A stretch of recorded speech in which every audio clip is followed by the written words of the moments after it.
بسم اللہ الرحمن الرحیم۔ السلام علیکم، آپ دیکھ رہے ہیں الف نیوز اور میں ہوں آپ کے ساتھ ماجد علی۔ شامل کرتے ہیں آج کی online headlines. Afghanistan میں 3 روزہ لویا جرگہ ختم ہو گیا۔ شرکا نے عالمی برادری سے ایک مرتبہ پھر طالبان حکومت کو تسلیم کرنے کا مطالبہ کر دیا۔ افغان میڈیا کی رپورٹ کے مطابق لویا جرگہ میں مختلف قراردادیں منظور کی گئیں۔ قرارداد میں مطالبہ کیا گیا ہے کہ تمام ممالک خصوصاً اسلامی ممالک امارات اسلامی افغانستان کو تسلیم کریں۔ قرارداد میں کہا گیا ہے کہ عالمی برادری افغانستان پر تمام پابندیاں ختم کر کے افغان اثاثے بحال کرے۔ شرکا نے اتفاق کیا کہ موجودہ افغان حکومت کے خلاف مسلح مخالفین بغاوت تصور کی جائے گی۔ وفاقی حکومت نے عید الاضحیٰ کی چھٹیوں کا اعلان کر دیا۔ وفاقی حکومت نے بڑی عید پر بڑی چھٹیوں کا اعلان کر دیا۔ وزیر اعظم سیکریٹریٹ نے عید الاضحیٰ پر 5 چھٹیوں کا اعلان کر دیا۔ وزیر اعظم شہباز شریف نے جمعے سے منگل تک عید الاضحیٰ کی چھٹیاں دینے کی منظوری دے دی۔ اس سے قبل کابینہ ڈویژن نے وزیر اعظم کو عید الاضحیٰ پر 3 چھٹیاں دینے کی سمری ارسال کی تھی۔ یوکرین نے روسی دعویٰ مسترد کر دیا۔ یوکرین نے مشرقی شہر لیسی چینسک کے محاصرے کا روسی دعویٰ مسترد کر دیا۔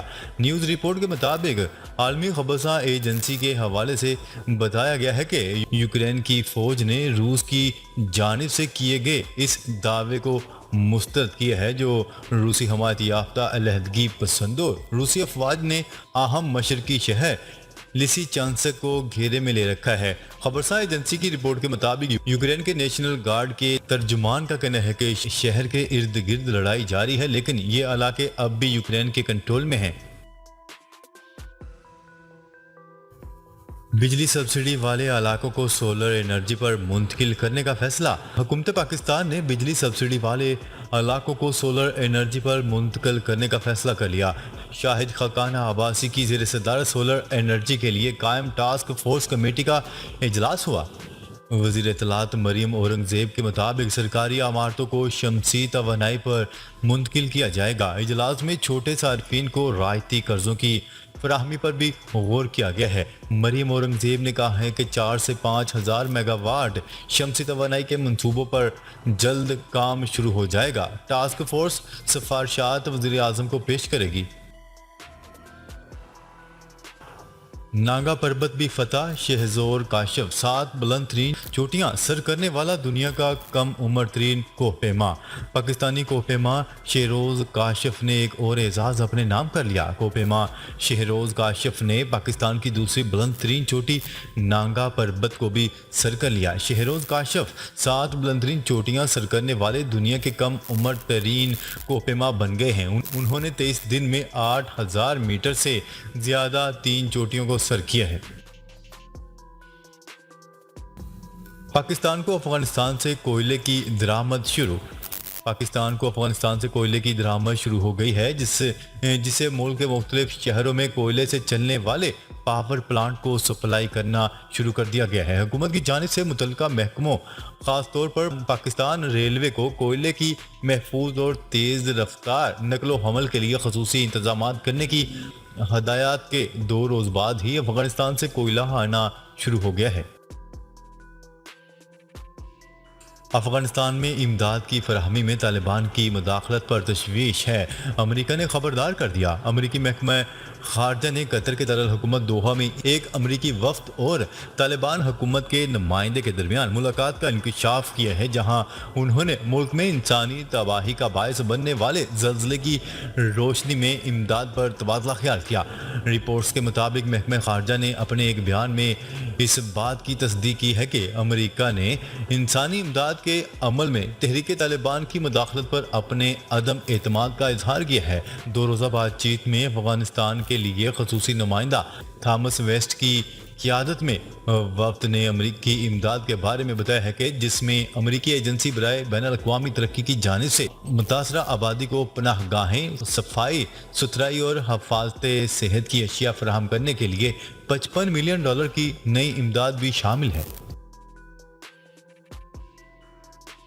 شعیب اختر شاہی مہمان کی حیثیت سے فریضہ حج کے لیے سعودی عرب پہنچ گئے۔ پاکستان کرکٹ ٹیم کے سابق فاسٹ باؤلر شعیب اختر فریضہ حج کی ادائیگی کے لیے سعودی عرب روانہ ہو گئے۔ سماجی رابطوں کی ویب سائٹ ٹویٹر پر شعیب اختر نے احرام پہنے اپنی تصویر جاری کی اور کہا کہ الحمدللہ میں سعودی عرب کے سرکاری مہمان کی حیثیت سے فریضہ حج کی ادائیگی کے لیے روانہ ہو رہا ہوں۔ لیبیا میں مشتعل مظاہرین مشرقی پارلیمنٹ کا دروازہ توڑ کر اندر داخل ہو گئے اور توڑ پھوڑ کی، جبکہ عمارت کے کچھ حصے کو آگ بھی لگا دی گئی۔ عالمی خبرساں ادارے کی رپورٹ کے مطابق لیبیا میں مشتعل مظاہرین نے وزیر اعظم ہونے کے دعوے دار فتح بشکا کے زیر استعمال مشرقی پارلیمنٹ پر دھاوا بول دیا، تاہم حملے کے وقت عمارت مکمل طور پر خالی تھی۔ کئی ہفتوں سے مظاہرین خود ساختہ حکومت کو تحلیل کرنے کا مطالبہ کر رہے تھے، تاہم مطالبہ پورا نہ ہونے پر پارلیمنٹ کا دروازہ توڑ کر اندر داخل ہو گئے اور توڑ پھوڑ کی۔ مشتعل ہجوم نے عمارت کے کچھ حصوں کو آگ لگا دی۔ ہانگ کانگ کے قریب سمندری طوفان سے بحری جہاز کے 2 ٹکڑے، 27 افراد لاپتہ ہو گئے۔ ہانگ کانگ کے قریب سمندری طوفان جاوا کی زد میں آ کر ایک بحری جہاز کے 2 ٹکڑے ہو گئے، جس کے بعد عملے کے تمام افراد کی تلاش کا کام جاری ہے۔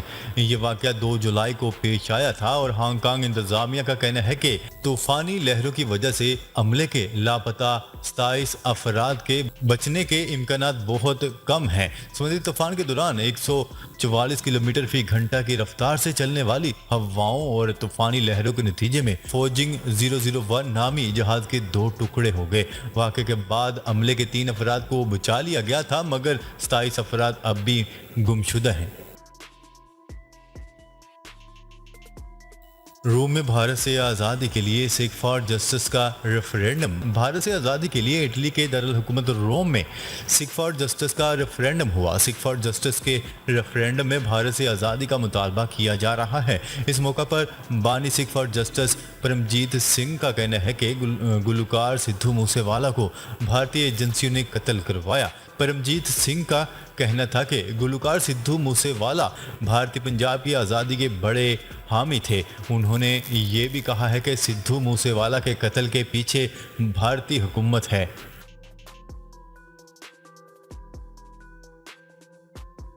بھارتی نجی ایئر لائن کی ہنگامی لینڈنگ، مسافر محفوظ۔ بھارتی نجی ایئر لائن کے مسافر طیارے کو ٹیک آف کے تھوڑی دیر بعد ہی ہنگامی طور پر اتار لیا گیا۔ میڈیا رپورٹس کے مطابق مسافر طیارے کی ہنگامی لینڈنگ ٹیک آف کے بعد کیبن میں دھواں بھرنے کے بعد عمل میں آئی۔ پائلٹ نے کیبن میں دھواں بھرنے پر طیارے کو فوری طور پر دہلی ایئرپورٹ پر واپس اتار لیا گیا۔ رپورٹ کے مطابق ہنگامی لینڈنگ سے تمام مسافروں کو بحفاظت نکال لیا گیا۔ یہ طیارہ نئی دہلی سے جبل پور جا رہا تھا۔ افغان صوبے جوزجان میں طالبان کا ہیلی کاپٹر گر کر تباہ، 3 افراد جام بحق 7 زخمی۔ افغان صوبے جوزجان میں طالبان کا ہیلی کاپٹر گر کر تباہ ہو گیا اور حادثے میں 3 افراد جام بحق ہوئے جبکہ 7 افراد زخمی ہو گئے۔